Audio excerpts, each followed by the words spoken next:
Bersama-sama mari kita membuka kebenaran firman Tuhan. Yohanes pasal yang ke-19.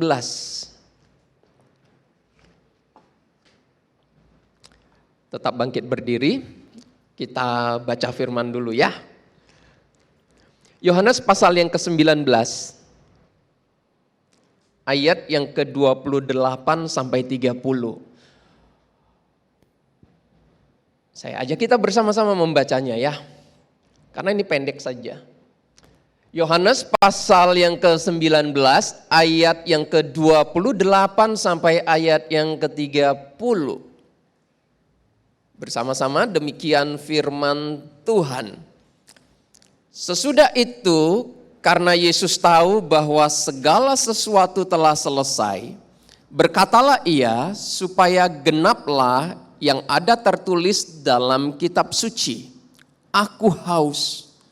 Di situ ada suatu bekas penuh anggur asam, maka mereka mencucukkan bunga karang yang telah dicelupkan dalam anggur asam pada sebatang hisop, lalu mengunjukkannya ke mulut Yesus. Sesudah Yesus minum anggur asam itu, berkatalah ia, sudah selesai.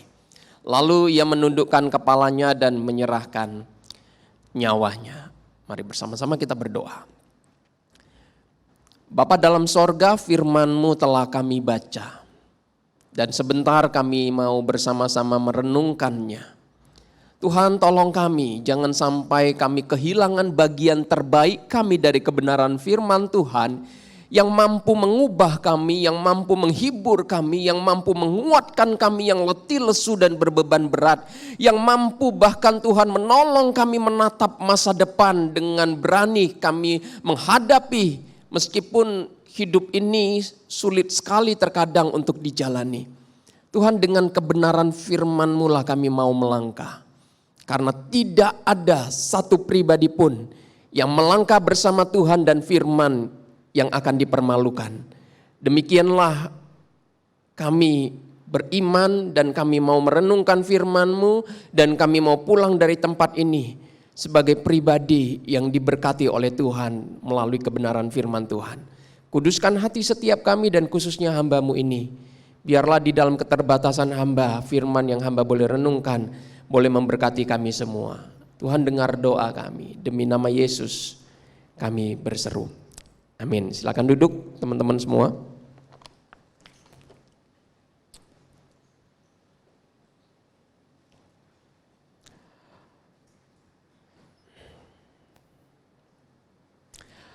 Teman-teman, ketika Tuhan Yesus disalib, ada 7 perkataan yang sangat agung sekali yang pernah diucapkan oleh Tuhan Yesus.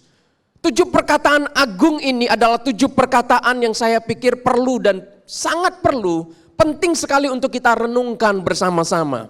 Dan salah satunya yang akan kita renungkan bersama-sama pagi hari ini teman-teman, yaitu satu kata yang ini merupakan 7 perkataan salib dan perkataan yang ke-6, perkataan agung yang ke-6 di atas salib, yaitu kata tetelestai, sudah selesai. Yaitu dalam Yohanes 19 ayat 30 yang tadi kita baca. Teman-teman, tetelestai ini punya arti seperti ini. Sudah di akhir. Finish. Tetelestai ini berarti sudah selesai, sudah di akhir, sudah finish, lengkap sudah. Sudah tuntas. Sudah tergenapi. Ini kata arti tetelestai. Sesuatu yang diselesaikan dengan penuh tanggung jawab, yang diselesaikan dengan tuntas dan tidak ada yang tersisa. Namun kata tetelestai ini atau sudah selesai ini bukan berarti Tuhan Yesus itu tidak melakukan apa-apa, tidak melakukan apa-apa lagi, teman-teman. Tuhan Yesus masih berkarya dan akan terus berkarya dalam hidup kita. Bahkan hari ini Tuhan Yesus itu telah naik ke surga dan kita menanti kedatangannya yang kedua kali. Dan Tuhan terus berkarya. Tuhan terus melakukan sesuatu yang tidak kita lihat. Invisible hand. Tapi nyata. Tuhan bekerja. Bahkan firman Tuhan mengatakan di dalam Surat Roma pasal yang ke-8 kalau tidak salah. Bahwa Allah itu turut bekerja dalam segala sesuatu untuk mendatangkan kebaikan bagi setiap kita. Jadi kata sudah selesai ini tidak bisa kita artikan bahwa Tuhan sudah menyelesaikan suatu tanggung jawab dan kemudian dia tidak melakukan apa-apa lagi. Yang kedua, kata sudah selesai ini artinya sudah di akhir, sudah lengkap, sudah tuntas, sudah tergenapi. Ini diselesaikan, diakhiri dan dituntaskan, digenapi dengan sempurna. Dengan sempurna. Kalau bahasa zaman sekarang ini bukan kaleng-kaleng nih. Ini penyelesaian yang sempurna. Gak setengah-setengah, gak asal-asalan, dan tidak ada sepertinya yang terlupakan, terlewati, yang belum tergenapi. Jadi ini tergenapi tanpa diragukan. Sesuatu yang digenapi yang kita bisa dapatkan hasilnya dengan indah, dengan penuh, dengan sempurna. Penyelesaian yang indah sekali. Teman-teman bisa menyelesaikan sebuah tugas atau sebuah tanggung jawab itu gak gampang ya. Betul ya. Bisa menyelesaikan sesuatu itu gak gampang. Ketika kita bisa menyelesaikan satu tanggung jawab, kita bisa menyelesaikan satu tugas. Wah, itu sepertinya kita puas sekali ya. Ada satu kebanggaan tersendiri. Satu sukacita tersendiri. Apalagi ketika kita diapresiasi. Wah, itu akan menambah semangat kita. Betul? Ya. Teman-teman, tidak sedikit orang bisa mengawali, namun sulit sekali untuk bisa mengakhiri dengan baik. Ada banyak orang bisa memulai, tetapi tidak bisa menyelesaikan. Ini sebuah sebuah kekalahan. Bisa dikatakan ini sebuah hal yang perlu disesali, diratapi. Karena bisa memulai, tidak bisa mengakhiri, ini menyedihkan sekali. Teman-teman, satu kali ketika saya di seminari, itu kalau nggak salah tepatnya di tahun 2009 ke 2010. Karena salah satu hal yang saya lakukan yang tidak baik, satu hal perbuatan yang tidak terpuji sebenarnya di seminari. Akhirnya saya harus diskorsing.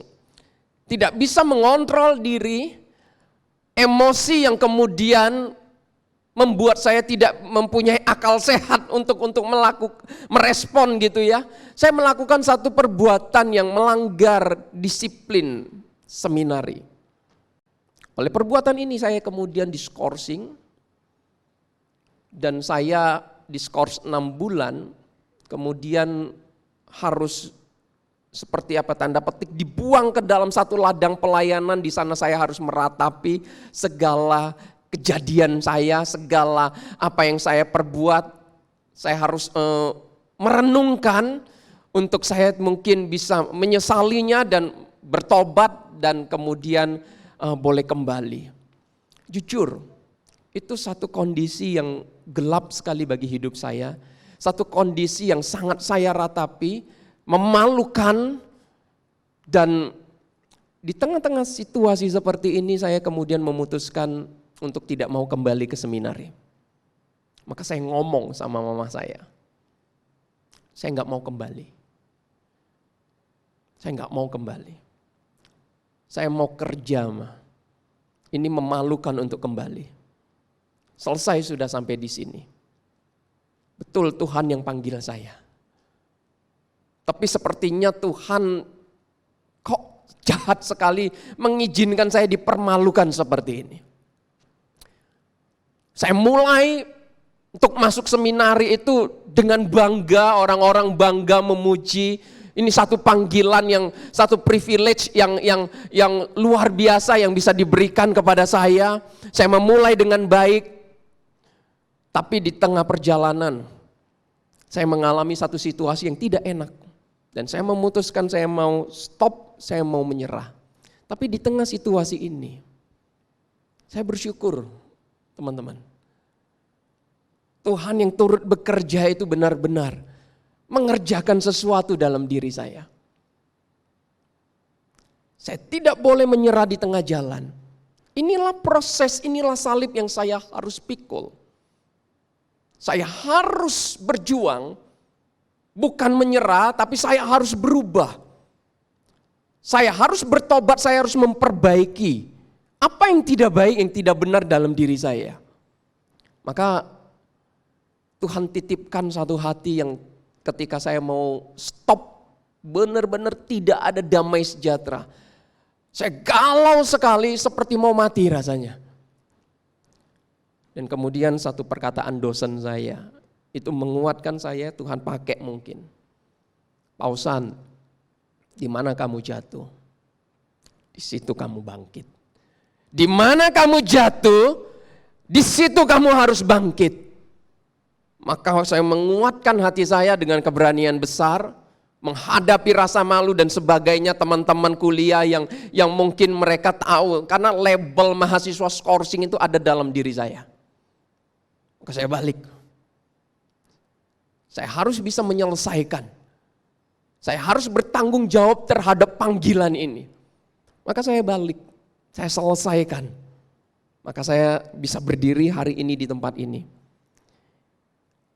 Karena ada sesuatu yang Tuhan mau saya kerjakan dan saya selesaikan.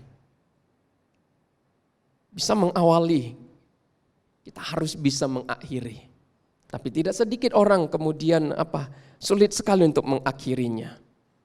Seorang yang bernama John Stephen Akhwari, seorang pelari dari Tanzania pada Olimpiade 1968 kalau nggak salah itu di Meksiko, itu menjadi viral bukan karena dia pemenang. Dia menjadi viral bukan karena dia juara, tetapi dia adalah pelari terakhir yang masuk finish. Kenapa menjadi viral? Oleh karena ketika dia berlari, di tengah jalan dia mengalami satu kecelakaan, kakinya mengalami eksiden, dan sebenarnya udah dibilang di tengah jalan itu dia harus menyerah karena itu bisa berdampak pada kakinya. Tetapi dia tidak mau menyerah, dia harus menyelesaikan. Dia mengatakan bahwa pemerintahnya mengirim dia ribuan kilometer jarak negaranya ke sana, bukan untuk menang, tetapi untuk menyelesaikan pertandingan.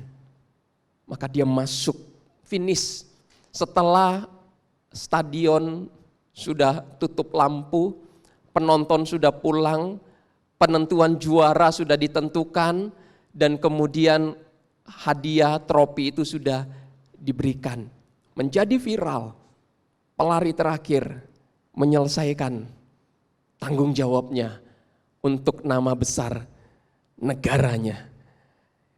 Teman-teman bisa menyelesaikan sebuah tugas tanggung jawab itu satu kebanggaan, satu sukacita tersendiri. Ya, satu sukacita tersendiri. Kita akan diapresiasi.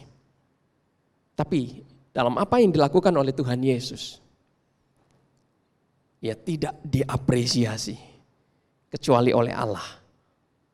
Tuhan Yesus tidak diapresiasi sedikit pun, bahkan ia ditinggal oleh murid-muridnya yang lari ketakutan. Murid-murid memilih untuk lari karena tidak mau menanggung penderitaan bersama dengan Yesus. Tapi apa yang terjadi? Apa yang terjadi? Ini tidak mengurangi ketekunan, ketulusan, kesungguhan, keseriusan Tuhan Yesus untuk menyelesaikan tugas ini. Teman-teman, bagaimana dengan kita? Ketika pelayanan kita mungkin tidak diapresiasi. Ketika perbuatan baik kita mungkin tidak diapresiasi. Ketika kita melakukan sesuatu yang benar, yang baik, yang berguna, yang penting, Dan itu tidak diapresiasi, tidak dipuji, dianggap biasa. Masih sukacita enggak kita mengerjakannya? Masih serius enggak kita mengerjakannya? Masih sungguh-sungguh enggak kita menekuninya, memperjuangkannya? Lebih lanjut, teman-teman, ketika Tuhan Yesus mengatakan sudah selesai, apa sebenarnya yang sudah diselesaikan oleh Tuhan Yesus? Apa sebenarnya yang sudah diselesaikan? Dalam Matius pasal 1 ayat yang ke-21, ini perkataan malaikat Tuhan kepada Yusuf. Ya. Malaikat mengatakan, ia akan melahirkan anak laki-laki. Maria akan melahirkan anak laki-laki dan engkau Yusuf akan menamai dia Yesus. Karena dialah yang akan menyelamatkan umatnya dari dosa mereka. Matius 18 ayat yang ke-11. Karena anak manusia datang untuk menyelamatkan yang hilang. Ini firman Tuhannya. Yohanes 3, 16-17. Karena begitu besar kasih Allah akan dunia ini, sehingga ia telah mengaruniakan anaknya yang tunggal, supaya setiap orang yang percaya kepadanya tidak binasa, melainkan beroleh hidup yang kekal. Sebab Allah mengutus anaknya ke dalam dunia, bukan untuk menghakimi dunia, melainkan untuk menyelamatkannya oleh dia. Matius 9 ayat 13. Karena aku datang bukan untuk memanggil orang benar, melainkan orang berdosa.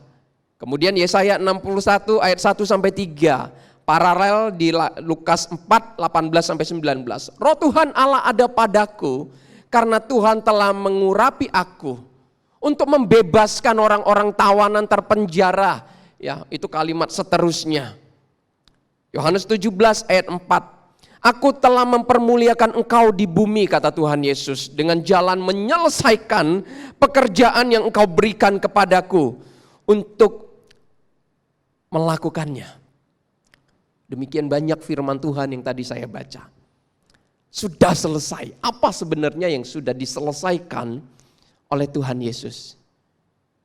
Yang diselesaikan oleh Tuhan Yesus untuk setiap kita adalah Dia menjalankan misi Allah untuk menyelamatkan kita dari upah dosa yang adalah maut. Teman-teman, dosa itu kita semua tahu upahnya adalah maut. Dan tidak ada satupun dari kita yang bisa menyelesaikan tugas ini untuk menyelamatkan kita dari dosa. Tidak ada. Hanya Tuhan Yesus yang bisa lakukan itu. Dan Tuhan selesaikan.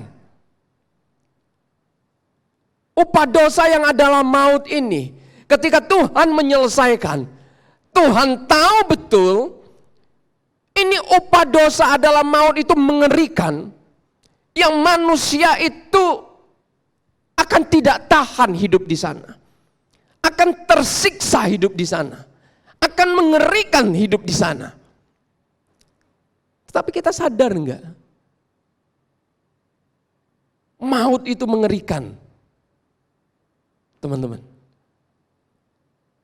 Kita sadar enggak? Dosa itu sangat menghancurkan, sangat membinasakan, sangat menyulitkan. Dosa itu sangat-sangat merusak, mengganggu, memporak-porandakan hidup kita. Teman-teman, neraka itu dalam bahasa aslinya disebut Gehenna, yang mempunyai arti itu tempat pembuangan akhir. Tempat pembuangan akhir. Kalau dalam istilah pengertian Yunani, itu tempat sampah. Betul ya? Sampah kan tempat pembuangan, tempat sampah itu tempat pembuangan akhir. Itu Gehenna. Neraka itu tempat pembuangan akhir, tempat pembuangan sampah. Sampahnya Allah bisa dikatakan. Artinya, orang berdosa itu sampah. Orang berdosa itu tidak ada gunanya lagi. Orang berdosa itu sesuatu yang rusak, sesuatu yang sudah tidak berguna sebenarnya. Dan dibuang di Gehenna, tempat sampah. Teman-teman, itulah kita kalau tanpa Yesus. Itulah kita kalau tidak ditebus oleh Tuhan Yesus. Sampah. Maka tidak heran kalau di dalam bahasa Alkitab orang berdosa itu dikatakan apa? Menjijikkan di hadapan Tuhan. Bukan orangnya yang menjijikkan, tapi dosanya yang menjijikkan. Maka kalau kita mempertahankan dosa, kita menghidupi dosa, kita melakukan dosa, itu menjijikkan. Menjijikkan seperti jijiknya itu, jijik yang kayak membuat kalau kita mencium satu makanan yang, kalau makanan baru basi dicium mungkin masih bisa ya. Betul ya? Tapi kalau makanan itu basi, sudah berhari-hari, seminggu mungkin. Atau sesuatu bangkai atau sesuatu sampah yang jorok sekali, kalau kita cium, itu bisa membangkitkan sebuah rasa mual yang sangat, yang akhirnya membuat kita muntah. Jijiknya Allah itu seperti itu. Jijiknya Allah memandang dosa itu seperti itu. Maka kalau kita bertahan di dalam dosa, Allah memandang kita jijiknya seperti itu. Maka dengan kesadaran seperti ini, teman-teman, mari kita renungkan apa yang diselesaikan oleh Tuhan Yesus ini adalah sesuatu yang agung sekali, sesuatu yang mulia sekali, yang menunjukkan betapa cintanya dan besarnya kasih Allah kepada kita. Betapa Allah sepertinya apa? Dia tidak rela sedikit pun umat ciptaannya ini binasa. Maka dia utus dirinya sendiri di dalam Kristus Yesus, yang kemudian kita sebut sebagai anak Allah, Tuhan kita, juru selamat kita. Karena tidak ada satu manusia pun yang baik, yang suci, yang kudus, yang tidak bercelah, yang bisa dipakai Allah untuk menjadi Mesias, untuk menjadi korban tebusan. Tidak ada. Setiap manusia berdosa. Bahkan para nabi sekalipun adalah manusia berdosa. Maka Allah utus dirinya sendiri di dalam Kristus Yesus. Allah menyelamatkan kita. Di dalam Kristus Yesus, Allah mengasihi kita. Allah mau menebus kita karena Allah mengasihi kita. Mana yang benar? Allah mengasihi kita karena Kristus telah mati untuk menebus kita, atau Kristus telah mati untuk menebus kita karena Allah mengasihi kita? Yang pertama atau yang kedua? Yang pertama atau yang kedua? Allah mengasihi kita karena Kristus telah mati untuk menebus kita, atau Kristus telah mati untuk menebus kita karena Allah mengasihi kita? Mana yang benar? Yang pertama atau yang kedua? Yang kedua. Yang kedua, sebelum Tuhan Yesus mati, Allah sudah mengasihi kita. Maka karena kasihnya inilah Tuhan Yesus menjalankan misi Allah. Dia mau menyelesaikan tanggung jawab ini. Karena Allah tidak ingin umat ciptaannya ini binasa. Kita harus ingat, Dosa itu memisahkan kita dari Allah. Dosa itu memisahkan kita dari kasih Allah. Dosa itu merusak relasi kita dengan Allah. Dosa itu bahkan mendorong kita untuk berani bermusuhan dengan Allah, menentang Allah. Maka tidak heran, teman-teman, ketika kita melihat ya, situasi dunia ini bisa makin kacau. Satu kali seorang yang bernama John Stott, dia adalah pendiri dari Perkantas, ya. Kalau kita istilahnya Perkantas, Persekutuan Kristen Antar Universitas gitu ya, Perkantas. John Stott itu salah satu pembina internasionalnya, udah meninggal orangnya.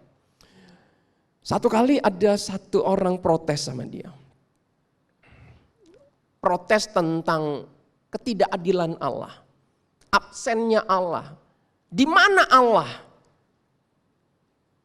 Katanya Allah cinta, Allah mengasihi dunia. Tetapi kenapa manusia tambah jahat? Ada orang yang bisa teganya memutilasi orang. Ada satu bangsa yang bisa teganya menghancurkan penduduk tanpa belas kasihan. Yang berperang tentara lawan tentara, tapi korbannya banyak penduduk sipil. Negara ini kacau, banyak kelaparan, banyak ketidakadilan. Di mana Allah? Dengan bijaksana, John Stott itu mengatakan seperti ini. Jangan tanya di mana Allah ketika dunia ini makin kacau. Pertanyaan ini harus dibalik. Di mana orang Kristen ketika dunia ini tambah kacau?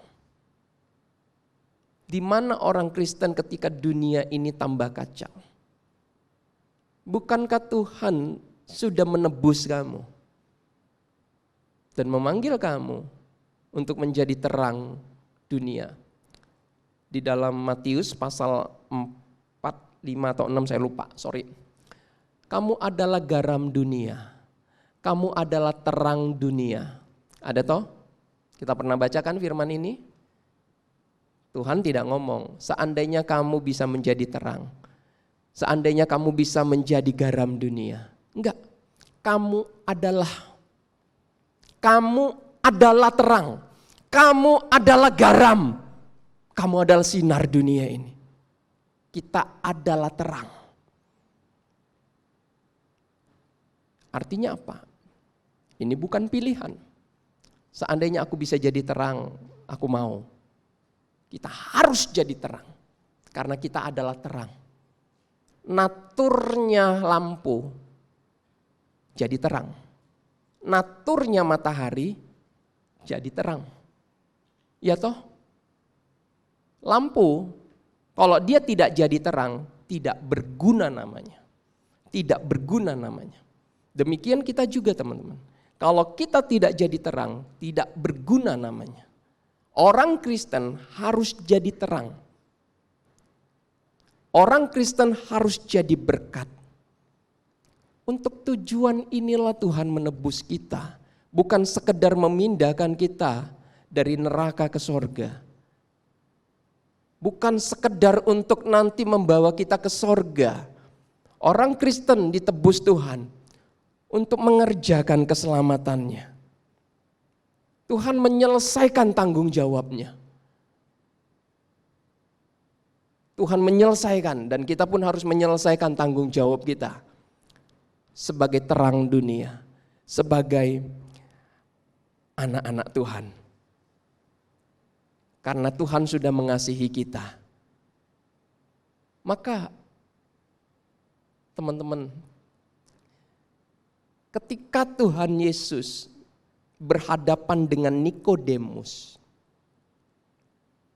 di dalam Yohanes pasal yang ketiga, Nikodemus datang menemui Tuhan Yesus bukan untuk diskusi tentang teologi, bukan untuk diskusi tentang hal-hal yang rohani, Nikodemus datang malam itu menemui Tuhan Yesus dengan satu tujuan sebenarnya.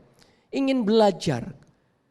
Kok Tuhan Yesus itu hebat sekali, bijaksana sekali. Belajar di mana? Kuasanya dari mana? Dia ingin sekali bisa seperti itu. Tetapi apa yang Tuhan Yesus katakan sama Nikodemus?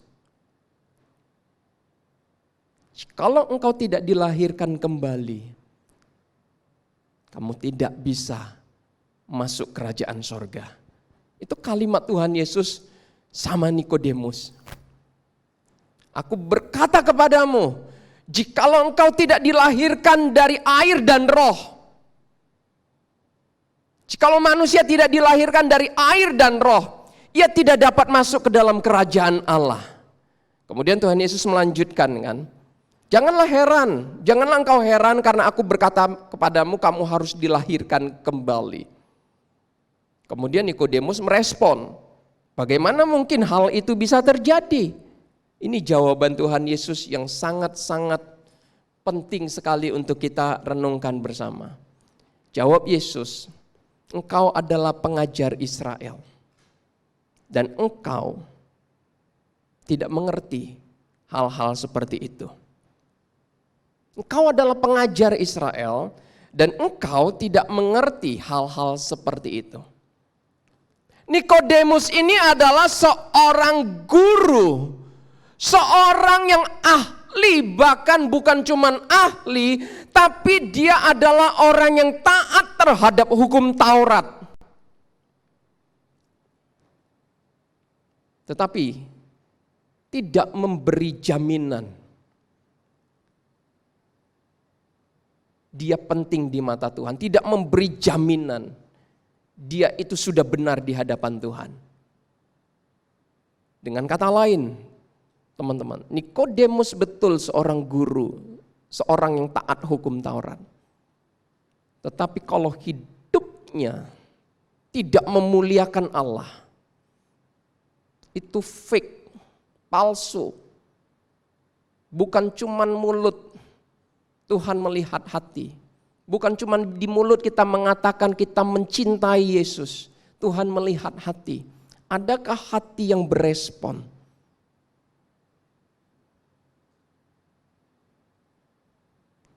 Nikodemus gagal berespon, menjadi terang, menjadi garam, karena dia nggak ngerti.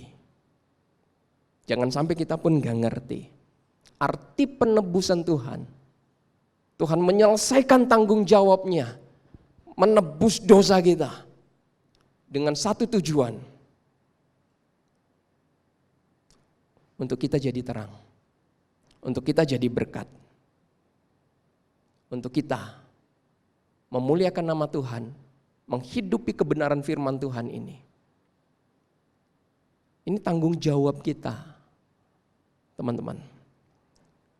Maka biarlah ketika hari ini kita ada di Minggu Palem sebenarnya, di momen Jumat Agung Paskah, sekali lagi kita boleh memperingatinya dan menjadi sebuah perenungan bagi kita. Sekian kali kita mungkin sudah menjalankan peringatan ini. Sekian kali kita sudah mengikuti peringatan Jumat Agung Paskah. Sudahkah kita jadi terang? Sudahkah kita menghidupi keselamatan kita? Mari kita tundukkan kepala.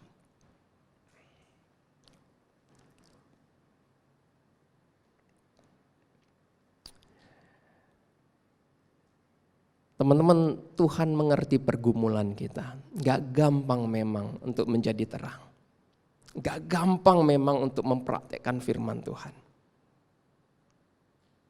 Tapi maukah kita mengupayakannya? Maukah kita berusaha? Maukah kita memikul salib ini? Kita berjuang agar penebusan Tuhan Yesus itu tidak sia-sia. Agar kata sudah selesai ini benar-benar terlihat di dalam hidup kita. Tuhan sudah menyelesaikan dosa yang selama ini merintangi kita, merusak hidup kita. Tuhan sudah angkat.